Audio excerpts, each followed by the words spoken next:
इस दुनिया में लगभग 195 देश हैं जो अपनी अलग अलग परंपराओं और संस्कृति के लिए जाने जाते हैं। ऐसे में अगर कुछ देशों को अलग कर दें तो यकीनन बाकी बचे देशों का इतिहास हमारे सनातन धर्म और उसकी संस्कृति से मेल खाता है, जिसमें एक नाम ग्रीक का भी आता है।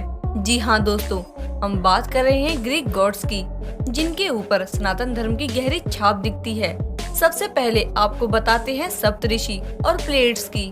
वेदों और हिंदी ग्रंथों के मुताबिक सप्तऋषि बेहद ही चमकने वाले 7 तारों का एक समूह है, जिसे सप्तऋषि तारा मंडल भी कहते हैं। ऐसा माना जाता है कि सप्तऋषियों में इतनी पावर होती है कि वो सूरज को भी कंट्रोल कर सकते हैं। जिस तरह से हमारे पास 7 तारों का सिद्धांत है, ठीक उसी तरह से ग्रीक सभ्यता में भी 7 बहनों का जिक्र है, जिन्हें प्लूएरियल कहा जाता है। यह भी वैसे ही पहचानी जाती हैं जिस तरह से हमारे सप्तऋषि, यहाँ तक कि इनकी शक्तियाँ भी एक दूसरे से मिलती जुलती हैं। Athena and Saraswati. हिंदू धर्म में माँ सरस्वती कला, संगीत और ज्ञान की देवी मानी जाती हैं, तो वहीं ग्रीक माइथोलॉजी की गॉड एथेना को इंटेलिजेंट, आर्ट एंड स्किल और वॉर से जोड़ा जाता है।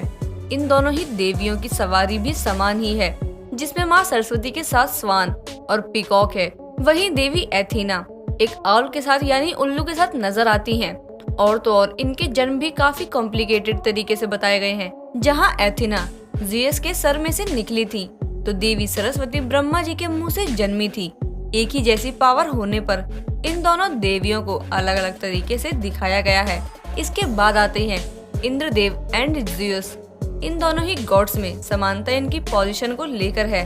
जहां हिंदू धर्म के मुताबिक इंद्रदेव को देवों का राजा कहा जाता है, तो वहीं ग्रीक माइथोलॉजी में ज़ीयस को ओलंपियन गॉड का रूलर माना जाता है, क्योंकि वो सभी देवताओं के राजा हैं।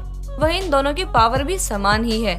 जहां देवराज इंद्र चाहे तो मौसम के किसी भी तरह की काया को पलट करके प्रलय ला सकते हैं, वहीं स्काई गॉड माने जाने वाले ज़ीयस आसमान को कंट्रोल करने की ताकत रखते हैं, और साथ ही इनके हथियार भी एक जैसे हैं, जिनकी पावर भी एक समान है।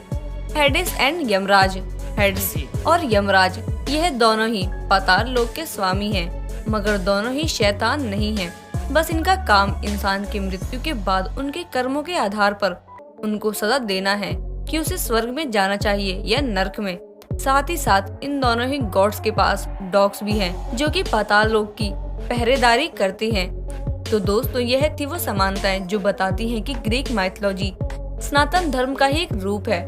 आपका इस बारे में क्या कहना है, हमें कमेंट में बताइएगा जरूर। वीडियो पसंद आई हो तो लाइक एंड शेयर करके चैनल को सब्सक्राइब जरूर कर दें। मिलते हैं आपसे जल्द ही अगली वीडियो में।